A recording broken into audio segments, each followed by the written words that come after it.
Donc je voudrais conclure cette réunion tout en remerciant tous ceux qui sont déplacés par ce mois de Ramadan un peu difficile, qui ont quitté leur foyer et qui ont montré à quel point ils tenaient à exprimer leur opinion sur le devenir de l'hôpital de Foumouni, je dirais l'hôpital de Badjili, et au-delà, je dirais de ce grand hôpital de l'Union des Comores. Je les remercie, et vraiment je les remercie de fond du cœur.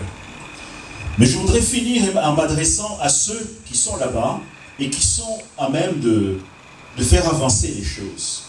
Ceux qui sont à des postes de responsabilité, ceux qui sont cadres, ceux qui sont universitaires, ceux qui sont enseignants, ceux qui sont techniciens, ceux qui sont notables, les femmes, les jeunes, ceux qui sont capables de faire bouger les choses, de comprendre que maintenant il y a un combat à mener. C'est le combat de l'union. Nous sommes épuisés. Nous qui sommes ici, nous sommes épuisés de vos divisions. Nous sommes épuisés de vos divisions. Cela a été dit en d'autres mots tout à l'heure. Il y a une seule chose que vous devez intégrer maintenant, c'est que nous refusons que vous vous battiez entre vous. La seule chose qui va nous faire avancer dans cette région magnifique, dans cette région importante, qui a fourni tant de cadres à l'Union, la seule chose à faire, c'est parler d'une seule voix maintenant. Alors vous les cadres, vous les notables, vous les hommes, vous les femmes, demain, après avoir écouté cette cassette, nous n'attendons qu'une chose de vous, c'est que la paix revienne, et que vous preniez vos affaires en main, et que vous créiez les conditions nécessaires et suffisantes pour que l'hôpital de Foumouni et de Badjili retrouve son fonctionnement normal.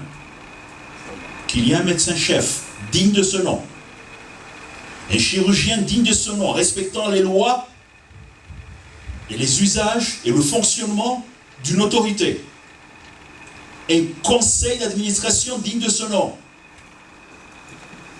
Voilà ce qui vous est demandé, voilà ce que vous devez accomplir, et voici ce que vous devez faire au nom du devenir de Badjili. Cela fait bien longtemps, bien longtemps que nous sommes endormis. Alors que partout, dans toutes les administrations, les responsables les plus importants, quand vous les voyez, ils sont beaucoup d'origine badjilienne. Alors comment se fait-il que malgré cet état de choses, nous soyons encore couchés? Comment se fait-il que dès le moment où nous avons traversé le chemin qui mène vers Foumouni, tout d'un coup la division s'installe et que ces forces qui devaient être rassemblées pour donner de la contenance et un devenir important à Badjili, que ces forces restent par terre? Comment se fait-il? Aurions-nous perdu la raison? Nos ancêtres se battaient. C'est la raison pour laquelle d'ailleurs il y a ce Ngomi. Parce que s'il y a le Ngomi, c'est parce qu'il y a des gens à l'intérieur qui se battaient. Alors maintenant, battez-vous. Mais battez-vous intelligemment. Mais battez-vous d'une seule force et d'une seule voix. Battez-vous d'un seul esprit et faites en sorte que Badjili avance. Je vous remercie.